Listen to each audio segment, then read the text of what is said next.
ఒక్క వచనం చూడండి, తర్వాత మీరు బైబిల్ అంతా ఎక్కువగా తిప్పపోయినా వినండి.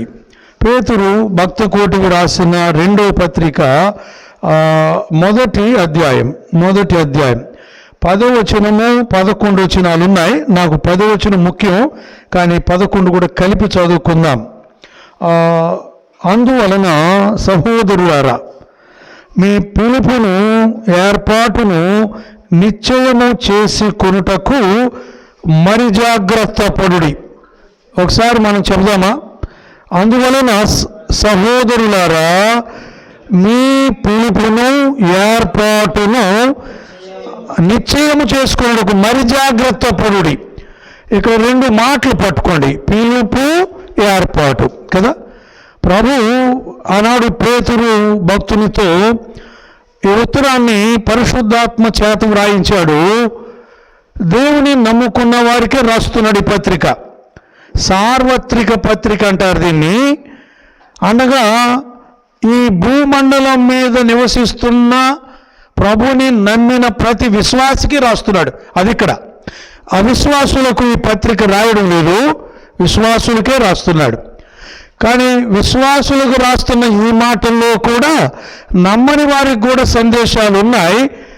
ప్రాముఖ్యంగా మీరు పిలువబడ్డారు కదా, ఆ మాట 2వ మాట, మీరు ఏర్పాటు చేయబడ్డారు.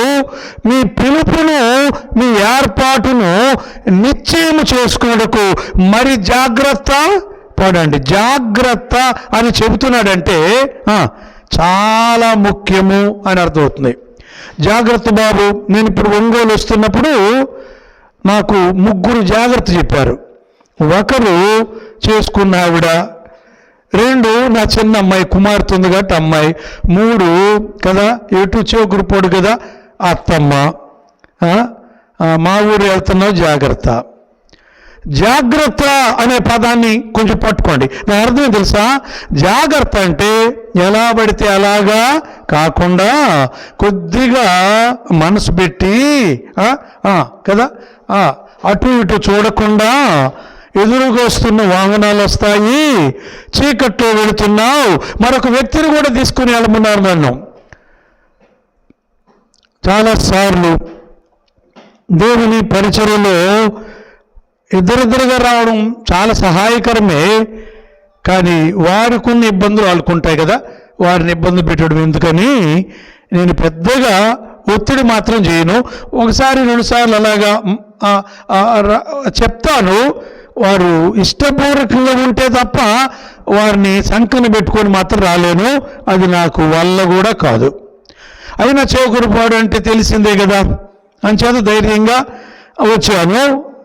అయితే ఈ రాత్రి వేళ ఈ ఒక్క వచనం మీకు కంఠస్థం అయిపోవాలి.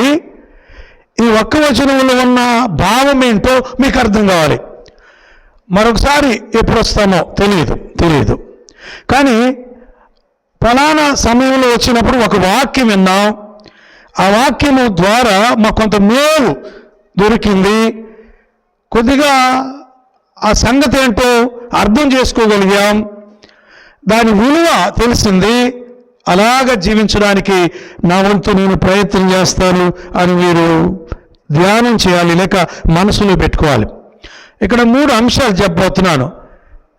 పిలిచినవాడు ఎవరు, అది అర్థం కావాలి, అంతే కదా. పిలిచినవాడు ఎవరు, ఇక్కడ మీ పిలుపు ఉంది అన్నాడు. పిలుపు అంటే పెండ్లి పిలుపు కూడా ఉంటుంది కదా, అంటే అది మీకు అర్థం కావడానికి మాత్రమే. రకరకాల పిలుస్తూ ఉంటారు. మా ఇంటికి రండి, బర్త్డేకి పిలవచ్చు కదా, రకరకాల సందర్భాలు ఉంటాయి. మంచిదైనా చెడ్డుదైనా, లేకపోతే అంటే దుఃఖమైన సంతోషమైన సందర్భాలన్నింటిలో కూడా పిలుస్తారు. పిలిచినప్పుడు పిలిచిన వాళ్ళందరూ రారు. అర్థమవుతుంది మీకు? ఇక్కడే ఒక సహోదరి, అయ్యా నేను ఆ రోజు బాగలేక రాలేకపోయాను పెళ్ళికి అని చెప్పింది. నేను అడగలేదు అంటే వాళ్ళ మనసులో ఒకటి ఉంది, బాబు వచ్చాడు కదా ఏమనుకుంటాడని. రావాలనుకుంటాం, మీరు వచ్చినా రాకపోయినా పెద్దగా ఫీల్ అవ్వను. నాకు అసలు ఫీల్ అవ్వడమే జాతి కాదు. ఎవరు రావడము ఆ రోజు దేవుడు అనుకూలపరిస్తే వాళ్ళు వస్తారు కదా. కానీ ఒక మాట గుర్తుపెట్టుకోండి, పిలుపుని గురించి మాత్రం జాగ్రత్త ఉండాలి. పిలిచినప్పుడు మనల్ని పిలిచిన వాళ్ళు ఎవరు? వారిని బట్టి కదా, వారిని బట్టి ఆ పిలుపుకు మనం విలువ ఇవ్వాలి. లోకంలో పెద్దగా ఆ పిలుపులకు విలువ ఇచ్చినా ఇవ్వకపోయినా అంత నష్టమేం లేదు. కానీ ఈ వచనంలో బైబిల్లో మనల్ని పిలిచిన వాడు మనుషుడు కాడు అని అర్థం చేసుకోండి. పిలిచినవాడు దేవుడు. మీకు అది అర్థం కావడానికి ఆయన దేవుడు అనే మాట మీకు అర్థం కావడానికి 2-3 వచనాలు ఇస్తాను. పిలిచినవాడు ఎవరంటే దేవుడు అని చెప్పి వదిలేయడం కాదు, ఆ దేవుడు ఎలాంటి దేవుడు పిలిచాడు కూడా మనం అర్థం చేసుకోవాలి. కలెక్టర్ గారు పిలిచినప్పుడు ఆ పిలుపుకి విలువ వేరుగుంటుంది. మినిస్టర్ పిలిస్తే ఆ పిలుపు వేరుగుంటుంది. మన బంధువులు పిలిస్తే, స్నేహితులు పిలిస్తే ఆ విలువ వేరుగుంటుంది. కాబట్టి రాత్రి వేళ మీరు పిలువబడ్డారు. అసలు ఆ మాటలోనే చాలా సంతోషం. దేవుడు నన్ను పిలిచాడు, నిన్ను పిలిచాడు, దేవుని చేత పిలువబడిన వారము అనే సంగతి నీకు ఎంత సంతోషాన్ని వాళ్ళు తెలుసా? లోకంలో వీళ్ళు పిలిస్తేనే కదా పరిగెత్తుకుంటా వెళ్ళిపోతున్నావే, ఆ పిలుపుకి విలువిస్తున్నావు, ఆ పిలుపుకు వెళ్ళాలని నీ సమయం అంతా ఇస్తున్నావు కదా, నీ యొక్క అంటే దాదాపుగా వెచ్చిస్తున్నావు ఏదో ఒకటి. దేవుడు మనల్ని పిలిస్తే ఆయన ఎవరో అర్థం చేసుకుంటే ఆ పిలుపుని, ఆ ఏర్పాటుని గ్యారంటీ చేసుకోవాలి. నిశ్చయం అంటే నిజంగా దేవుడు నన్ను పిలిచాడా లేదా. ఈ వర్తమానం అయ్యే లోపల మిమ్మల్ని మీరే పరిశీలన చేసుకోండి ఒకసారి. కరెక్ట్గా లేకపోతే మాత్రం ఇంత కాలము వచ్చి కూడా ఆయన పిలుపులో, ఆయన ఏర్పాట్లో నువ్వు లేకపోతే విడిచిపెట్టబడతాం కదా. ఎంత నష్టమో కదా. అలాగైతే ఒకడు గాలి కొరకు గాలిని చేతుల్లో పట్టుకోవడానికి ప్రయాసపడినట్టుగా అలాగే ప్రయాసం ఉండకూడదు. మనము గురి కలిగి జీవించాలి. నేను ఇక్కడికి వెళుతున్నాను, నాకేమొస్తుంది? దేవుని మందిరానికి వస్తే ఏదో రోగాలు పోతాయని, ఉద్యోగాలు వస్తాయని, వ్యవసాయం బాగా ఫలభరితంగా ఉంటుందని, బిల్డింగ్స్ బాగా కట్టుకుంటామని ఆ ఆలోచనతో వస్తే మాత్రము మీరు ఇంకా ఆధ్యాత్మికంగా చాలా దిగజారిన స్థితిలో, దిక్కుమాలిన స్థితిలో ఉన్నట్టే. కానీ ఆ పిలుపు ఏంటో తెలుసా? ఆ పిలుపు ఎందుకో తెలుసు? అసలు ఆ విషయాలు నేను మాట్లాడతాను. ఎవరు పిలిచారు, ఎలా పిలిచాడు, ఎందు కొరకు ఆయన పిలిచాడు. ఆయనకేమి నేను పిలవడంలో ఆయనకంటూ ఒక రీజన్ లేకుండా పిలవలేదు, కారణం లేకుండా పిలవలేదు.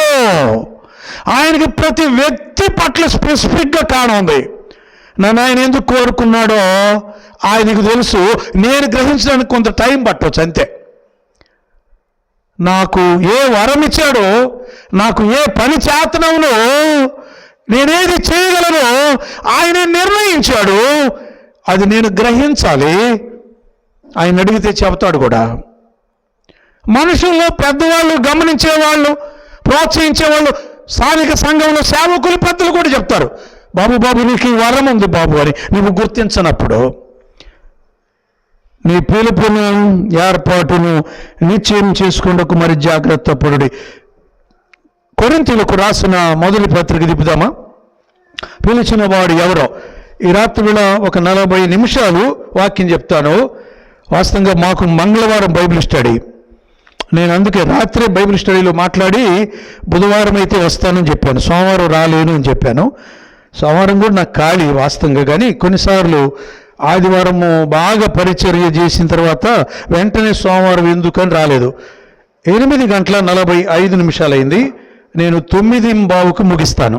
అంటే నా ముందు అర్ధగంట ఉంది. ఇంకా 9:15కు ముగించి తిరిగి మరి మంచు ఎక్కువగా నేను ఇంటికి చేరుకోవాలి.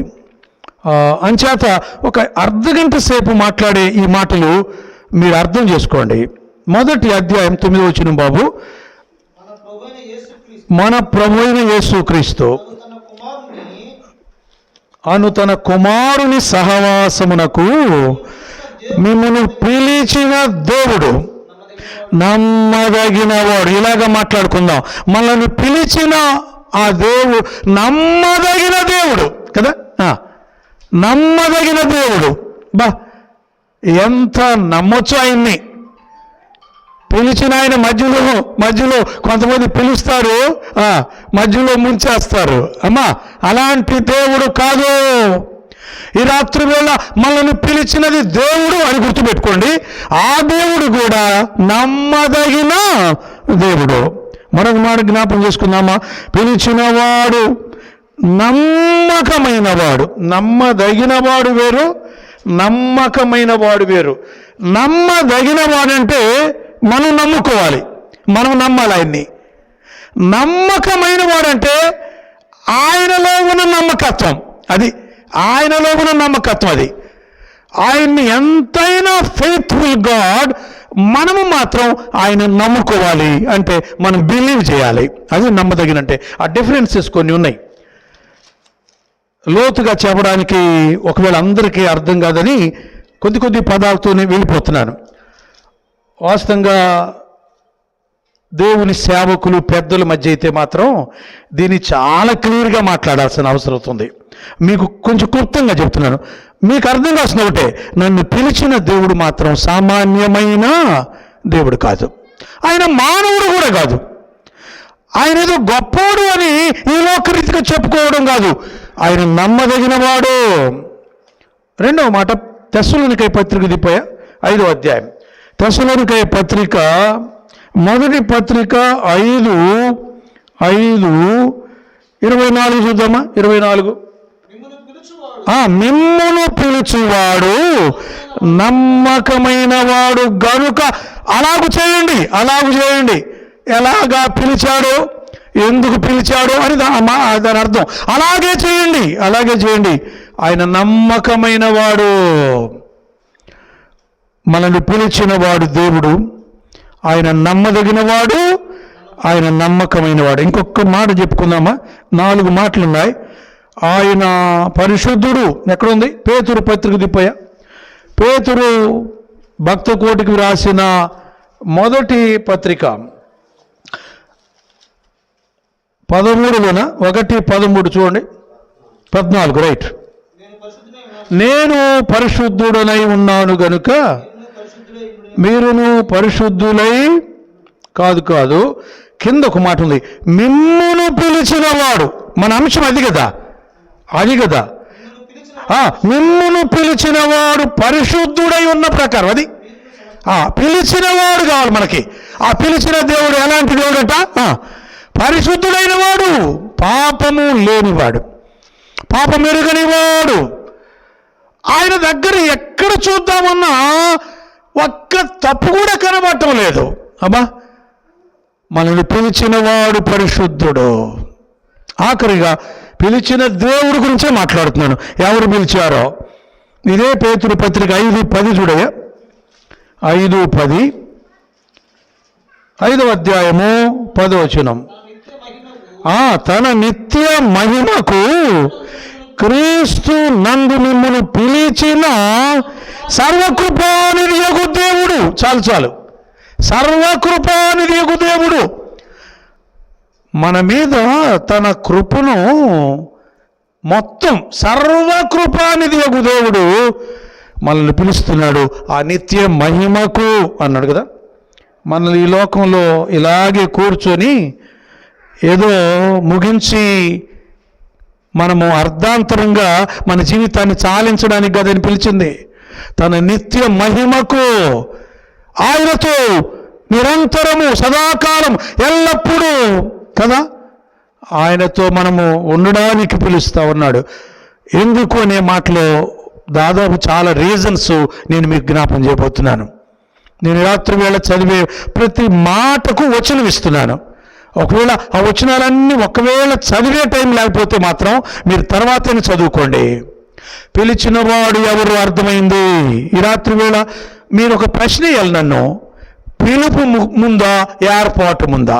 అక్కడ 2 వచ్చినాయి కదా.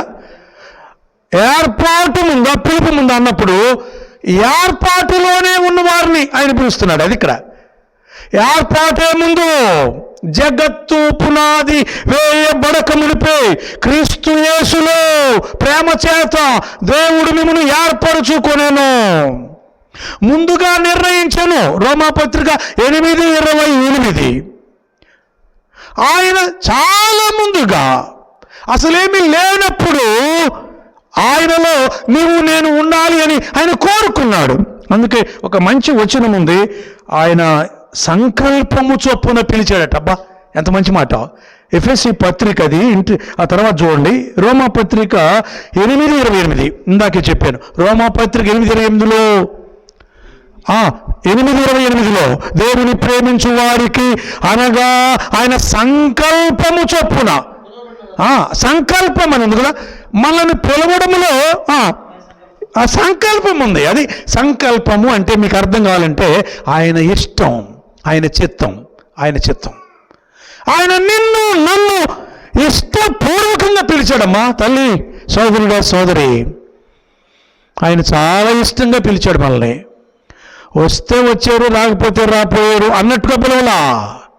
వారు నాకు కావాలి, సహోదరి నీవు నాకు కావాలి, నా కుమారి, నా కుమారుడా మీరు నాకు కావాలి అని పిలుస్తున్నాడు. ఇప్పుడు దాకా పిలవడములో ఆయన ఏర్పాటు ఉంది, ఆయన సంకల్పం ఉంది. ఆయన ముందుగానే నిర్ణయించాడు, నిర్ణయించబడిన వారినే పిలుస్తున్నాడు. అయితే పిలుపు మాత్రం అందరినీ పిలుస్తున్నాడు. అబ్బా ఆ మాట నాకు చాలా ఇష్టమైంది.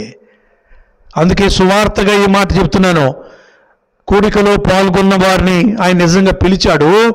ఇంకా నీవు మందిరానికి, అదిగో ఆ ప్రభువుకి దూరంగా, ఆ వాక్యానికి దూరంగా ఉన్న నిన్ను, మత్తయి సువార్త 11:28 కదా, ప్రయాసపడి భారమును మోయుచున్న సమస్త జనులారా నా యొద్దకు రండి. రండి అని ఇంగ్లీష్ బైబిల్లో ఏమో తెలుసా?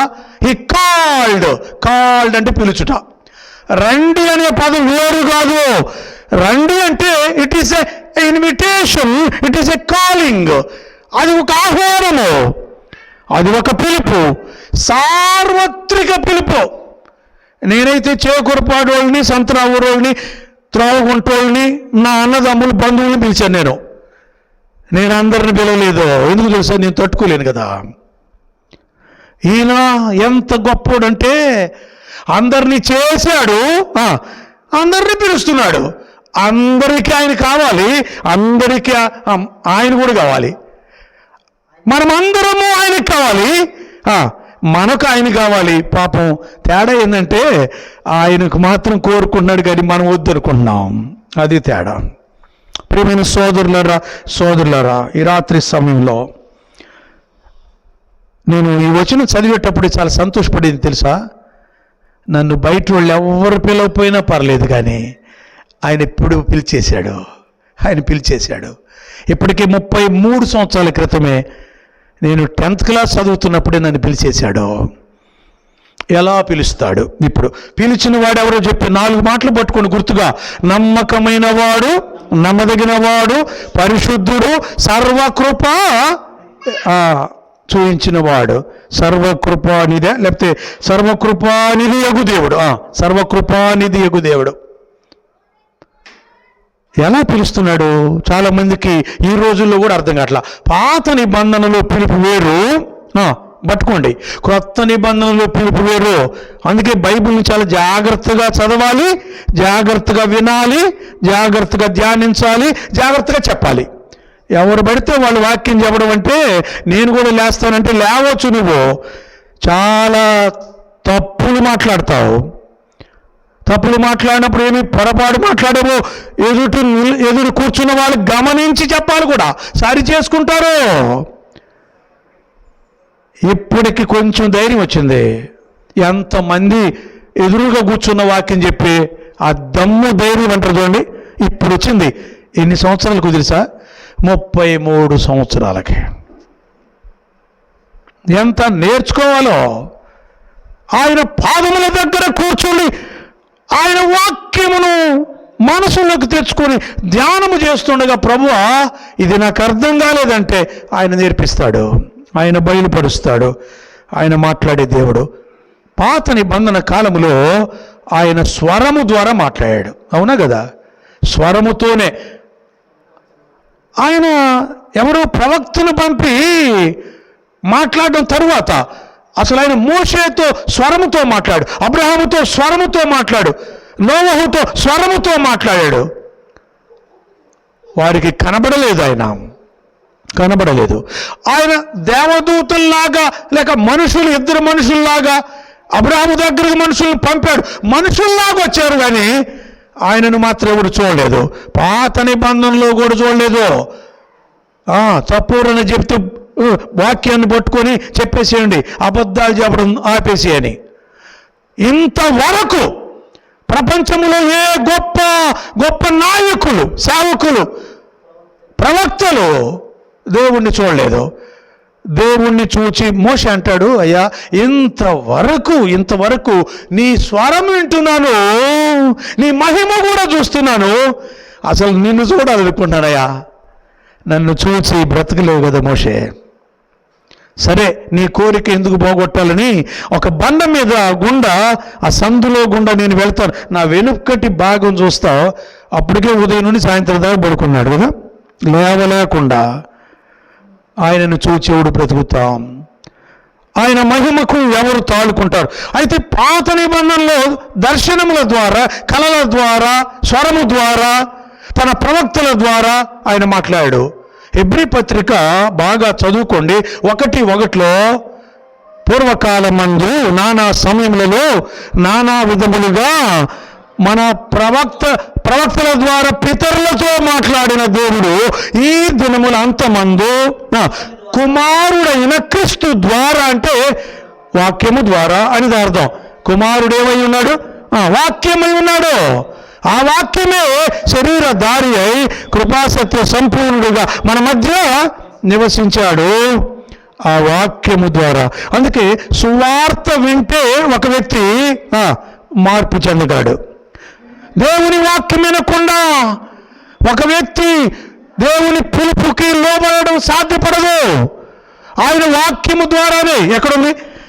ఎలా పిలిచాడు అనే మాట తెస్సలోనికయ 2వ పత్రిక దిపోయా, అధ్యాయము 2. తెస్సలోనికయ 2వ పత్రిక అధ్యాయము 2 వచనం 13 చదువు. సహోదరులారా, ఆత్మ మిమ్మును పరిశుద్ధ పరుచుట వలనను మీరు నమ్ముట వలనను రక్షణ పొందుటకు దేవుడు ఆది నుండి మిమ్మల్ని ఏర్పరచు. ఆ ఏర్పాటు ఎప్పుడో కూడా వచ్చింది ఇక్కడ.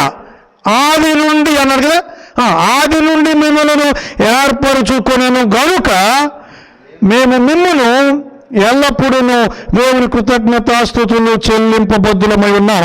మీరు ఇలాగున రక్షింపబడి మన ప్రభు అయిన యేసుక్రీస్తు యొక్క మహిమను పొందవలనని ఆయన, ఇక్కడి నుంచి అండర్లైన్ చేసుకుంటారా, మా సువార్త వలన.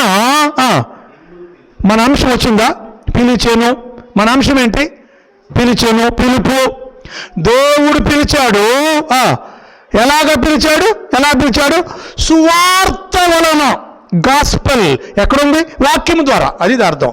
సువార్త అంటే దేవుని వాక్యం, దేవుని గురించి కదా, నరకము గురించి, పాపము గురించి, అపవాది గురించి, సాతాను గురించి కదా, తీర్పు గురించి, ఆయన మరణము గురించి, ఆయన పునరుత్థానము గురించి, ఆయన గురించి చెప్పే వాక్యమును సువార్త అంటారు కదా. సువార్త, గాస్పల్. సువార్త ద్వారా మనం పిలువబడ్డాం. దేవుడు నన్ను పిలిచింది, నిన్ను పిలిచింది కూడా, మనందరిని పిలిచింది. ఏదో ఒక దినాన దేవుని సేవకులు ఇలాగ నిలబడి వాక్యం చెప్తుండగా అక్కడ కూర్చొని వింటూ ఉన్నప్పుడు మన పాపము ఎంత భయంకరమైందో, పాపానికి వచ్చే శిక్ష ఎంత ఘోరమైందో, తీవ్రమైందో నాకు అర్థమైనప్పుడు కదా ఉన్న పాటును వచ్చేసి, ప్రభువా నేను పాపిని, నన్ను దయతో క్షమించండి, నీ కుమార్తెగా నీ కుమారుడిగా నన్ను చేసుకోండి అని మనము ఒప్పుకొని విశ్వాసం ఉంచడం ద్వారా ఆత్మరక్షణ పొందాం, ప్రభు బిడ్డమైపోయాం. అందుకే బైబిల్లో ఒక మాట ఉంది, పిలువబడిన వారు అనేకులు ఏర్పరచబడిన వారు కొందరే. వచనం కావాలా మీకు? మత్తయి సువార్త 22:14. మత్తయి సువార్త 22:14లో పిలువబడిన వారు అనేకులు, చాలా మందిని పిలిచాడు ఆయన. ఆ మాట మీరు చదివితే ఒక విందు చేశాడు రాజు. అయా భోజనము, విందు భోజనము చాలా సిద్ధంగా ఉంది, మీరు వచ్చి చక్కగా భోంచేయొచ్చు, ఈ పెండ్లి విందులో మీరు పాల్గొనవచ్చు అని వాళ్ళు పిలిస్తే వారు సాకులు చెప్పారు కదా, వారు సాకులు చెప్పారు. పిలిచిన వాడు రాజు అని మర్చిపోయారు, పిలిచినది విందుకి అని అర్థం మర్చిపోతున్నారు వాళ్ళు. మాకు అక్కర్లేదు అన్నట్టుగా నిర్లక్ష్యంగా ఉన్నారు. 120 సంవత్సరాలు సువార్త చెప్తే జలప్రళయం వస్తుందని నోవహుని ఎర్రోళ్లాగా పిచ్చోళ్లాగా చూశారు. జలప్రళయం రానే వచ్చింది. సమస్త సృష్టి నాశనముగా తుడిచివేయబడింది, నోవహు కుటుంబము తప్ప. పిలువబడిన వారు అనేకులు. నోవహు సువార్త అందరికీ చెప్పాడు, కొంతమందికేనా? అందరికీ చెప్పాడు. ఆ ప్రపంచంలో ఆనాడు ఉన్న జనాభా మొత్తానికి 120 years అంటే సామాన్యమైన విషయం కాదు. 120 సంవత్సరాలు వాక్యం చెబితే అసలు వర్షం ఏంటి అంటే వాళ్ళు అప్పుడు దాకా చూడడం దాని గురించి ఆశ్చర్యపోవచ్చు, కానీ నమ్మకుండా ఉండడం చాలా పొరపాటు. అసలు పాపం అంటే ఏందో చెప్పాడు బైబిల్లో ఒక వేదాంత పండితుడు. ఏమంటాడు తెలుసా? బాబు, నువ్వు అసలు దేవుడున్నాడు అనే మాట మేము చెబితే అది నమ్మకపోవడం పాపరా నాయనని. ఇంకా ఏదో పాపం కాదో, చాలా నిష్ఠగా బ్రతకొచ్చు నువ్వు, అబద్ధాలు ఆడకుండా, దొంగతనం చేయకుండా కదా, రకరకాల పాపిష్టి కార్యాలు ఏమి చేయకుండా నీతిగా నిష్ఠగా మంచిగా బ్రతకొచ్చు నువ్వు. కానీ పాపమే. ఎందుకో తెలుసా? దేవుణ్ణి దేవుడుగా నీవు ఒప్పుకోవడం లేదు, అది పాపము అని జ్ఞాపకం చేస్తున్నాడు. నేను ముందుకు వెళ్తున్నాను. ఇప్పుడు 2 చెప్పిన విషయాలు. మీరు పిలువబడ్డారు, మీరు ఏర్పరచబడ్డారు, మిమ్మల్ని పిలిచిన వాడు ఫలానా, మిమ్మల్ని పిలిచిన సువార్త ద్వారా. ఎందుకు పిలుస్తారు తెలుసా? ఇది అర్థం చేసుకుంటే నా వర్తమానం అయిపోద్ది. ఆయన పిలవడంలో ఆయనకి రీజన్స్ ఉన్నాయి, కారణాలు ఉన్నాయి. ప్రతి వారిని పిలుస్తున్నాడు. సహోదరులని భేదం లేదు ఇక్కడ. ఆయన పిలుపులో భేదం లేదు, బాధ్యతల్లో భేదం ఉంది. అందరూ సంఘ పెద్దలు గారు, అది బాధ్యత. అందరూ సువార్థకులు కారు, అది బాధ్యత. అందరూ బోధకులు కూడా కాదు, అది బాధ్యత. అందరూ కాపరులు కాదు, అది బాధ్యత. కానీ అందరినీ పిలిచాడు ఆయనతో ఉండడానికి. నేను 6-7 సంగతులు నేను చూపిస్తాను. 1, ఆయన మనం ఎందుకు పిలుస్తున్నాడు? ఇందాకే చదివాడు బాబు, తన కుమారుని సహవాసమునకు. స్నేహం అట, దేవునితో స్నేహం చేయడానికి పిలుస్తున్నాడు. ఆదాముతో రోజు స్నేహం చేస్తున్నాడు దేవుడు. ఉదయము సాయంత్రము ఆదాము దగ్గరకు వచ్చి ఆదాము హవ్వలతో ఆయన సహవాసం చేస్తున్నాడు. కానీ ఒకరోజు ఫస్ట్ పిలుపు అనే మాట ఎక్కడుంది తెలుసా? ఆదికాండంలోనే ఉంది. ఆదామా నీవెక్కడా, నీవెక్కడా. రోజు ఆయన రాకముందే కనబడుతున్నవాడు ఇప్పుడు దాక్కున్నాడు కదా, ఇక పిలవాల్సి వచ్చింది. అమ్మ బయట ఉంటే పిలవాల్సిన అవసరం ఏముంది? పలానా అదిగో సహోదరి కనబడిందని పోయి మాట్లాడతాం. కనబడినప్పుడు ఏం చేయాలి? లోపల ఉందో ఎక్కడుందో అని, అమ్మ సహోదరి ఉన్నావా, ఇంట్లోనా, ఎక్కడున్నావు అని పిలవాలి. ఆదామా నీవు ఎక్కడున్నావు? ఆయన పిలిచాడు. అయ్యా నీ స్వరం విన్నప్పుడు నేను దిగంబరిగా ఉన్నాను కాబట్టి నీ ఎదురికి రాలేకపోతున్నానయ్యా. చూసారా ప్రేమిని వాళ్ళరా, మన ప్రభువారు మనల్ని ఎందుకు పిలుస్తున్నారు తెలుసా? మన స్నేహం ఒకప్పుడు దేంతో ఉంది? లోకముతో స్నేహం కదా, అంతేనా కదా? పాపముతో స్నేహం, చెడ్డ స్నేహితులతో స్నేహం, మనవారితో స్నేహం. కానీ ఇప్పుడు తన కుమారుడైన క్రీస్తు ప్రభుతో సహవాసం. ఆ వచనం ఇందాక చెప్పిందే మళ్ళీ నోట్ చేసుకోండి. ఎందుకు పిలుస్తున్నాడు అంటే ఇందాక చదివింది ఎందుకంటే పిలిచిన వాడు ఎలాంటి దేవుడో దాని కొరకు అదే వచనంలో ఉంది. కానీ ఇక్కడ రీజన్ ఏంటంటే తన కుమారునితో సహవాసము చేయాలి, ఫెలోషిప్. అందుకే రాత్రి కూడికలకు మీరు ఎందుకు రావాలి? నిజంగా మీరే ఎక్కువ. మిమ్మల్ని చూస్తే నాకు చాలా సంతోషం. ఎందుకు తెలుసా? నేను రోజు ఎంత ప్రయాసపడి ఎన్ని ప్రకటనలు చేసినా మాకు వచ్చేది 20 మంది, మాకు వచ్చేది 20 మంది. రాత్రులు 20 మంది. అంటే టౌన్లో అది పట్టణం. ఎక్కడెక్కడో కొందరేమో మంగమూరు రోడ్లు ఉంటారు, కొందరేమో రామ్నగర్లు ఉంటారు. మీలాగా ఇళ్ల మధ్య మందిరం కాదు కాబట్టి రీజన్స్ చాలా ఉండొచ్చు. కానీ నేనేమన్నా తెలుసా? సహవాసానికి దూరం అయిపోయావు కదా.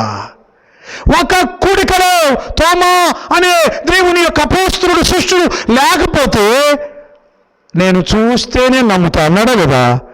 అవిశ్వాసి అయిపోతున్నాడు, అల్ప విశ్వాసం. అందుకేనమ్మా కూడికలకు రమ్ముని చెప్పేది. ఎందుకు తెలుసా? ఆధ్యాత్మికంగా మనము రోజు వాక్యము చేత పెంపారవ్వకపోతే, వాక్య సమృద్ధి లేకపోతే, వాక్యమని ఆహారము తినకపోతే, శరీరమునకు ఆహారం ఎంత ముఖ్యమో ఆత్మకు కూడా ఆ వాక్య ఆహారం అవసరం.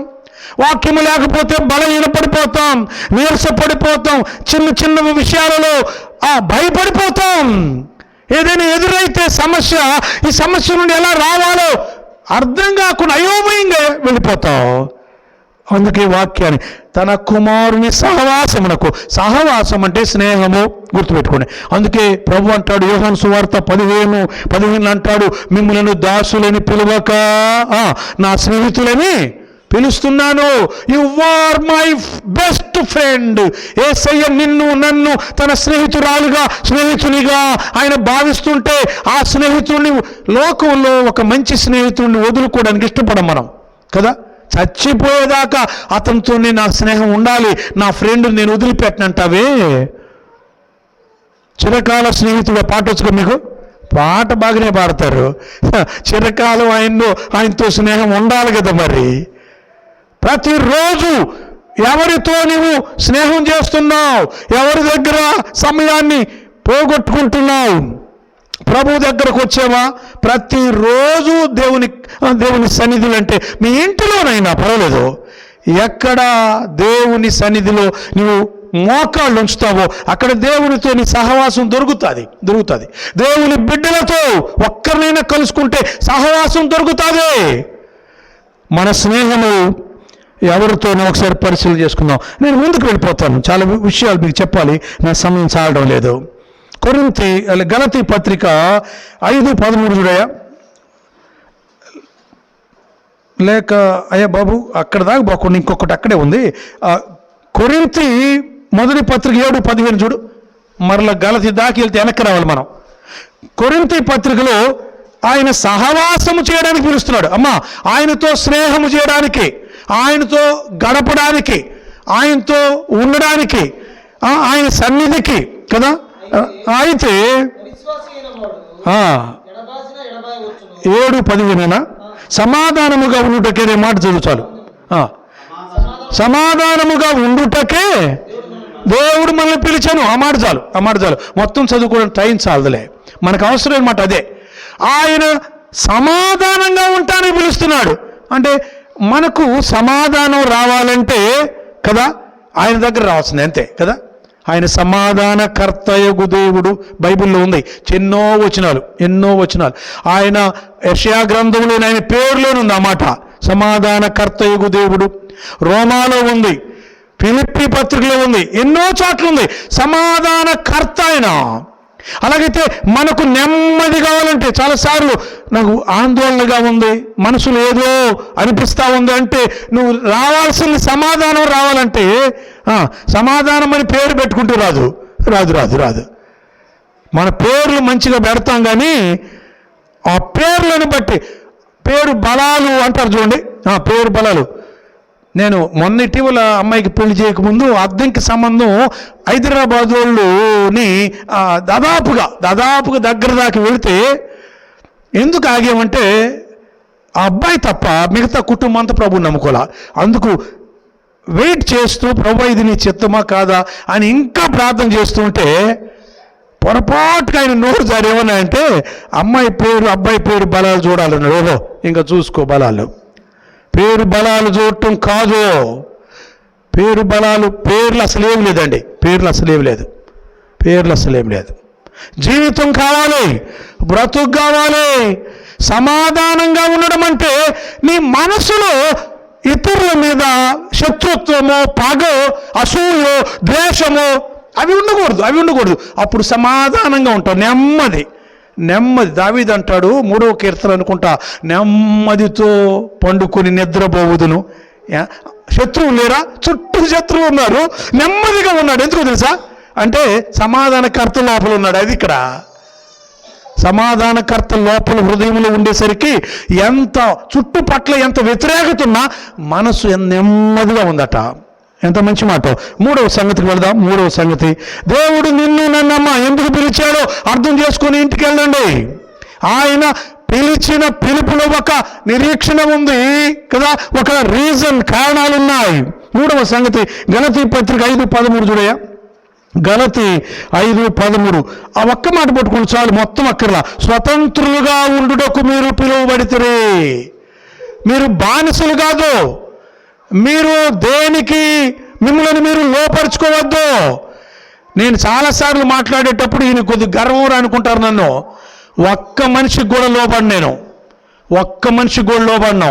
ఇప్పుడు కూడా చెప్తున్నా, మరలా ఏ ఒక్కడికి భయపడి నేను లోపడను. ఎందుకు తెలుసా? నా దేవుడు దాస్యమను కాడిలో నుండి స్వతంత్రుడిగా చేశాడు. He has given an independent body. నాకు స్వేచ్ఛ, నాకు స్వతంత్రత ఇచ్చాడు. నేనెందుకు బానిస అవ్వాలి? నేను రోమాపత్రిక 6వ అధ్యాయం చదువుకుంటే మీరు లోబడుటకు మిమ్మల్ని మీరు దేనికి అప్పగించుకుంటారు, దానికి మీరు దాసులైపోతారు. ఒకప్పుడు పాపానికి అప్పగించుకున్నారు, పాపానికి దాసులయ్యారు. ఒకప్పుడు లోకానికి అప్పగించుకున్నారు, లోకానికి దాసులయ్యారు. ఒకప్పుడు మనుషులకు అప్పగించుకున్నారు, మనుషులకు దాసులైపోయారు. ఒకప్పుడు కడుపులకు అప్పగించుకున్నారు, కడుపులకు దాసులైపోయారు. ఇప్పుడు నీతికి దాసులైతిరి అంటాడు. ఇందుకు దేవునికి స్తోత్రం అని చెప్తున్నాడు పౌలు. నేను ఇప్పుడు నా ప్రభువుకి దాసుడిని అంతే. క్రీస్తు యేసు దాసులం మనం. క్రీస్తు యేసు దాసురాండ్రు, మీరు దాసురాండ్రం ఆయనకే ఒక్క దేవునికి తప్ప. అయితే మీరు అనొచ్చు, మనిషిని నీవు అసలు ఏమి పట్టించుకోమంటారా? మనిషికి 2 చేయొచ్చు మనం. మనిషిని గౌరవించండి, మనిషిని మనిషిగా గౌరవించండి, మనిషిని ప్రేమించండి, మనిషికి సహాయం చేయండి. మనిషికి లోబడద్దు. లోబట్టం అంటే, నా మాట అర్థమవుతుందో లేదు మీకు? లోబడడం అంటే పెద్దలకు చిన్నలు లోబట్టం, భర్తకు భార్య లోబట్టం అవి కాదు నేను మాట్లాడుతుంది. లోబడుట అంటే వాడు తొత్తు అవ్వద్దు అనేది అర్థం. నేను చాలా స్వతంత్రమైన ఊరిలో పుట్టాను, అందుకే నా భావాలన్నీ అట్టే ఉంటాయి. నేను ఎన్నడూ బానిసగా బ్రతకలేదు. నేను నా ప్రభు దగ్గరకు వచ్చినాక అసలు కుదరదు. మా ఎంఈఓ కూడా ఒకే మాట చెప్తాను, నీవు నా అధికారివి మాత్రమే. నా ఉద్యోగాన్ని బట్టి నేను అలాంటి విధేయత కలిగి ఉంటా, కానీ నీ బానిస మాత్రం కాదు. నేను అవకాశమే లేదు. నా ప్రియమైన సోదరులారా, అమ్మా దేనికి లోబడుతున్నావు అర్థం చేసుకో. చాలాసార్లు డబ్బుకు లోబడతాం మనం, చాలాసార్లు బంధుత్వానికి లోబడుతున్నాం. ఆదివారం ఏ కార్యక్రమం పెట్టినా బంధువులు కూడా శత్రువులు. నేను తెలుసు మీకు, మా బావ రిటైర్మెంట్ ఫంక్షన్ సండే పెట్టాడు. మా ఇంట్లో అందరూ వెళ్ళారు, వాళ్ళు కూడా ఆరాధన చేసేవాళ్ళు, మా అన్నోళ్ళు. నేను వెళ్ళలేదు. నన్ను ఆయన బాధపడతాడా? పడరా? వాడు ఒక్కడేంటరా బాబు పెద్ద నీతిమంతుడు, మీరు కూడా ప్రార్థనకు పోయేవాళ్ళే కదా అని వాళ్ళని మాత్రం పొగుడతాడు. నేనంటే ఆయనకి బాధే, కానీ నేను నీకు లోబడలేను. నా ప్రభువుకి తప్ప. నువ్వు అసలు ఆదివారం పెట్టుకోవడమే తప్పు, మళ్ళీ నేను రాకపోవడం దానికి ఫీల్ అవ్వాల్సిన అవసరం. సోమవారం పెట్టి వచ్చేస్తాను, సెలవు పెట్టి. మరి లోబడకండి. మీరు దేనికి లోబడుతున్నారో మీకే తెలుసు. దేవునికి లోబడదాం. ఎక్కడుందయ్యా వాక్యం? గుర్తురాట్లేదు మీకు? దేవునికి లోబడి ఉండుడి, అపవాదిని ఎదిరించుడి. యాకోబు పత్రిక 4వ అధ్యాయం. దేవునికి లోబడి ఉండుడి, అపవాదిని ఎదిరించుడి, వాడు మీ యొద్ద నుండి పారిపోను. మనం అపవాదికి లోబడిపోతున్నాం, వ్యాధి బాధ వస్తూ లోబడిపోతున్నాం. అంత బాధపడక్కర్లేదమ్మా. ప్రభువు ప్రార్థన చేద్దాం, తగ్గితే తగ్గుతుంది, లేకపోతే లేదు. ఆయన చిత్తము అంతే, ఆయన చిత్తం, ఆయన ఇష్టం, ఆయన ఇష్టం. 3 నెలలు పరిగెత్తి పని చేస్తే పల్లా ఇంట్లో ప్రశాంతంగా ఉండి బాత్రూమ్ నుంచి ముందుకు వచ్చి పడిపోయింది మా ఆవిడ. ఇక్కడ నుంచి ఇక్కడ దాకా కట్టు ఉంది, ఇప్పుడు పిండి కట్టు. 40 రోజులు కదిలించడానికి వీల్లేదు. వంట నాకు చేత కాదు. పిల్లల్ని సెలవు పెట్టించి వర్క్ ఫ్రమ్ హోమ్ తీసుకొని అమ్మ మీరు వండండి అని కూతురు నుంచుకోవాల్సి వచ్చింది. తప్పదు. ఏ రోజు ఏమి జరిగినా అది ఆయనకు అప్పగించుకోవడం తప్ప లేదు. లోబడద్దు. ఇంకొక మాట చెప్పి నేను ముగింపు చేస్తాను, నా సమయం అయిపోయింది. నేను వాక్యం చెప్తా ఉంటే చాలా ఏదేదో అంశాలన్నీ వస్తూ ఉంటాయి. అన్నీ చెప్పడానికి వినటానికి మీకు ఓపిక ఉండొద్దు. అయినా వాళ్ళు అంటారు 10:30కైనా రావచ్చు అనుకుంటారు. వాళ్ళు నన్ను ఏం అనరు, జాగ్రత్తగా ముందు తప్ప. కానీ మీకు ఇబ్బంది, రేపు మళ్ళీ పనులకి వెళ్ళాలి పాపం. నేను ముగిస్తాను. ఆయన పేతురు పత్రిక తిప్పుదారయ్య, లేక తెస్సలోనికయ పత్రిక తిప్పు. తెస్సలోనికయ మొదటి పత్రిక 4:7 చదువయ్యా. 4:7 పరిశుద్ధులగుటకే అనే మాట ఉంది చూడు. ఎంత మంచి మాట. పరిశుద్ధులగుటకే మీరు మీ యొక్క అంటే పైన చెప్పాడు, మీ ఘటములను క్రింద 7వ వచనం కూడా చెప్పాడు.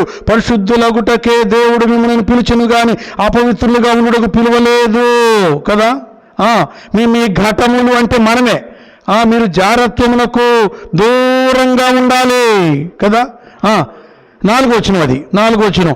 మీలో ప్రతివాడు దేవుని ఎరుగిన అన్యజనుల వలె కామాభిలాష యందు కాక పరిశుద్ధత యందు ఘనత యందు తన ఘటమును ఎట్లు కాపాడుకొన అది ఎరుగుటయే దేవుడి చిత్తము.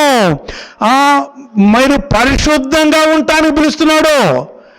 ప్రార్థనకు వచ్చిన కూడా బూతులా, ప్రార్థనకు వచ్చిన కూడా అబద్ధాలా?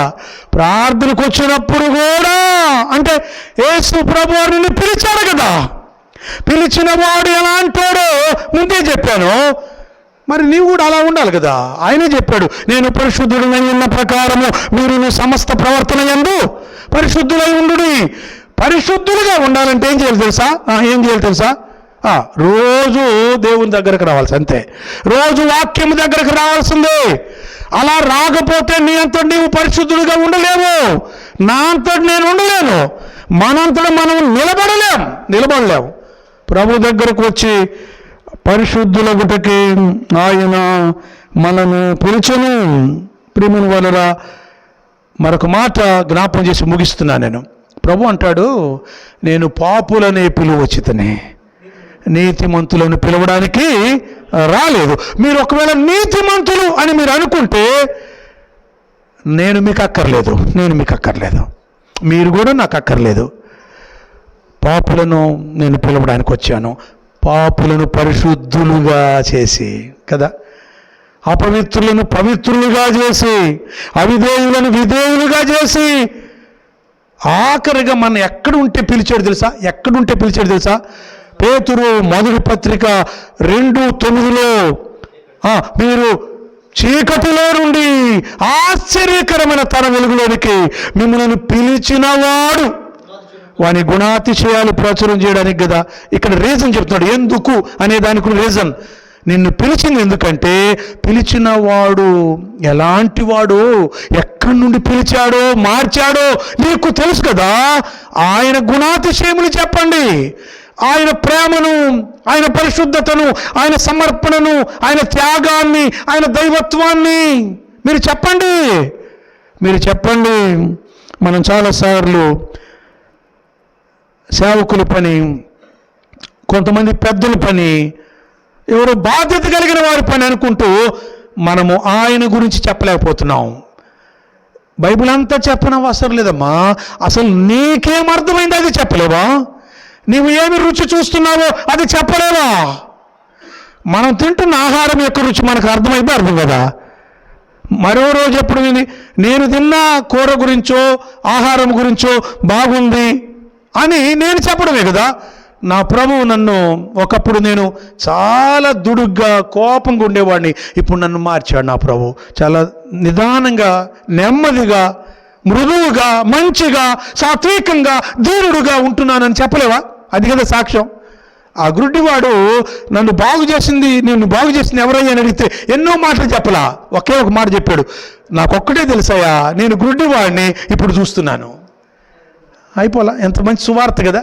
నేను గుడ్డివాడిని, అది మీకు కూడా తెలుసు, మీ మధ్య ఉన్నాను నేను, నా కళ్ళు లేవని తెలుసు మీకు, కానీ ఇప్పుడు కళ్ళు వచ్చాయే, నా కన్నులు తెరవబడ్డాయి, నా జీవితం మారిపోయింది. ప్రియమైన సోదరులారా, మనల్ని పిలిచిన పిలుపు ఎంత శ్రేష్టమైందో ఊరక అలా అనేసి ముగిస్తాను. ఎందుకంటే నాకు అదే కంప్లీట్ చేయకపోతే ఏదో కొరత కనబడతా అనిపిస్తూ ఉంది. కాబట్టి మనల్ని పిలిచిన పిలుపట ఉన్నతమైన పిలుపట. అబ్బా, వెరీ మోస్ట్ హై కాలింగ్ అంటాడు. ఉన్నతమైన పిలుపుకి వచ్చినాము. ఫిలిప్పీ పత్రిక 3:14 నోట్ చేసుకోండి, చాలు, చదవక్కర్లా, నేనే చెప్పిస్తున్నా.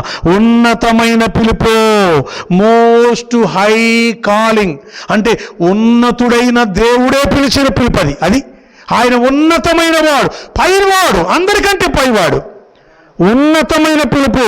అయ్యా ఇంకొక మాట జ్ఞాపం చేద్దాం. తిమోతి 2వ పత్రిక 1:9 పరిశుద్ధమైన పిలుపు కదా. ఆ పిలిచిన పిలుపు కూడా ఎలాంటిదట? పరిశుద్ధంగా ఉందట, కపటంగా లేదు, మోసంగా లేదు, పవిత్రంగా పరిశుద్ధమైన పిలుపు. తిమోతి 2వ పత్రిక 1:9.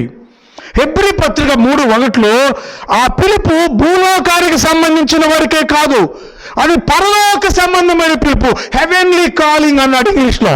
పరలోకానికి సంబంధించిన పిలుపు. ఇక్కడ ప్రభువుని నమ్మితే చాలు, మనం అక్కడ పౌరులం అయిపోయాం. చూసారా, మన పౌరస్థితి పరలోకమందున్నది. ఈ దీన శరీరాలను మహిమగల శరీరాలుగా ఆయన మార్చబోతున్నాడు. ఫిలిప్పీ పత్రిక 3:20 మన పరలోక సంబంధమైన పిలుపట. మిమ్మల్ని పిలిచిన పిలుపు చూసారా అంటూ కొరింథీ 1 పత్రికలో 24 అంటాడు, జ్ఞానులుగా ఉంటే పిలవలేదు ఆయన, బలవంతులను పిలవలేదు, ఎన్నికైన వారిని పిలవలేదు, లోకములో బలవంతులను సిగ్గుపరచడానికి బలహీనులను పిలిచాడు, ఎన్నికైన వారిని సిగ్గుపరచడానికి ఆ జ్ఞానము లేని తృణీకరించబడిన వారిని పిలుస్తున్నాడు. అంటే మనల్ని పిలిచాడంటే మనం ఏదో గొప్పోళ్ళమని పిలవలా, అది గుర్తుపెట్టుకోండి. మనం గొప్పోళ్ళమని పిలవలా, తప్పకుండా వాళ్ళని పిలవాలండి. వాళ్ళు చాలా అధికారం, విలువ ఉందని పిలవాలి ఆయన. ఎవరు పిలవని వాళ్ళని పిలిచాడు ఆయన, అంతే కదా. ఈ లోకంలో సుంకర్లను, వేశ్యలను ఊరు పట్టించుకుంటారు. అందుకే ఇందాక చెప్పింది, నేను పాపులని పిలువచ్చాను. ధర్మశాస్త్ర బోధకులైన, శాస్త్రులైన, పండితులైన నేను మిమ్మల్ని పిలవలేదు అని జ్ఞాపం చేశాడు. మన పిలుపును, ఏర్పాటును గ్యారంటీ చేసుకోవడానికి, నిశ్చయం చేసుకోవడానికి మరి మనం జాగ్రత్త పట్టడంతైనా అవసరమే. ఈ రాత్రి వేళ ప్రభు దగ్గర ఒక ప్రార్థన చేయండి. ప్రభువా, వాస్తవంగా అర్హత లేని వాడిని, యోగ్యత లేని వాడిని, దాన్ని నాలో ఏం మంచి లేదు, కానీ నన్ను నీ బిడ్డగా, నీ కుమార్తెగా, నీ కుమారుడిగా నన్ను ఎందుకో కోరుకున్నావు, నన్ను పిలిచావు. నీ పిలుపు ఉన్నతమైంది, ఆ పిలుపు పరలోక సంబంధమైంది, ఆ పిలుపు పరిశుద్ధమైంది అని నాకు అర్థమైంది. సువార్త ద్వారా, నీ వాక్యం ద్వారా నన్ను ఆకర్షించావు, పట్టుకున్నావు. నీ సహవాసం చేస్తానయ్యా, పరిశుద్ధంగా జీవిస్తాను, నన్ను స్వతంత్రులుగా చేశావు.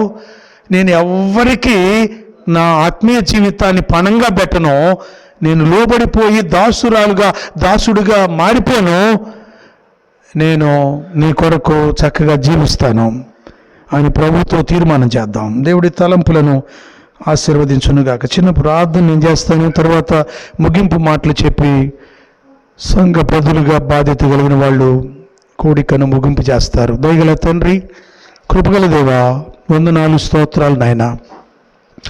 మా ప్రియులు నజరేతు ప్రార్థన మందిరం బ్రదర్ అసెంబ్లీ కొన్ని సంవత్సరాల క్రితం ఇక్కడ వాక్య పునాది వేయబడింది. ఒక్కొక్కరు మీ దగ్గరకు వాక్యము ద్వారా నడిపించబడుతూ ఆకర్షించబడతా ఉన్నారు, సంఘముగా ఆరాధన చేస్తున్నారు. సువార్త పరిచర్యలో, యాన్యువల్గా సభలు, కూడికల్లో ఇంకా చాలామంది సంఘంలో చేర్చబడాలని ప్రార్థిస్తున్నారు, ప్రయాసపడుతున్నారు. మా ప్రియ సహోదరులు, బాధ్యత కలిగిన పెద్దలు, యవన బిడ్డలు అందరి కొరకై పేరు పేరున ప్రార్థిస్తున్నాం. మమ్మల్ని పిలిచిన దేవుడవు, నమ్మదగిన నమ్మకమైన సర్వకృపానిధిగా పరిశుద్ధుడుగా ఉన్న మీరు పిలిచిన మిమ్మల్ని మేము అర్థం చేసుకొని పిలుపుకు తగినట్టు అనే మాట ఉంది. మీ బిడ్డలకు సమయ భావాన్ని బట్టి నేను ఇంకా దాదాపు 5-6 తలంపులు చెప్పకుండా ఆపేస్తున్నాను. కానీ అది మంచి అంశము, గొప్ప అంశం. మమ్మల్ని ప్రభువా కోరుకున్నారు. మీ ఏర్పాట్లో మేము ఉండగా తగిన సమయంలో మమ్మల్ని పిలిచి మీ సంఘములో, మీ మందలో ప్రభువా మీరు చేర్చినందుకు వందనాలు.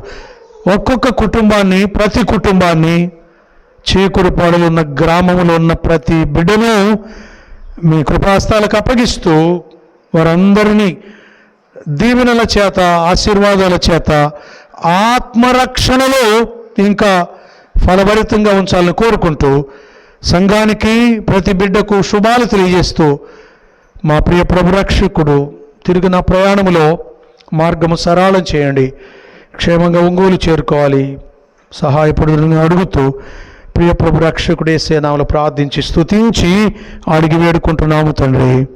ఆమేన్. అందరికీ ప్రేమ వందనాలు.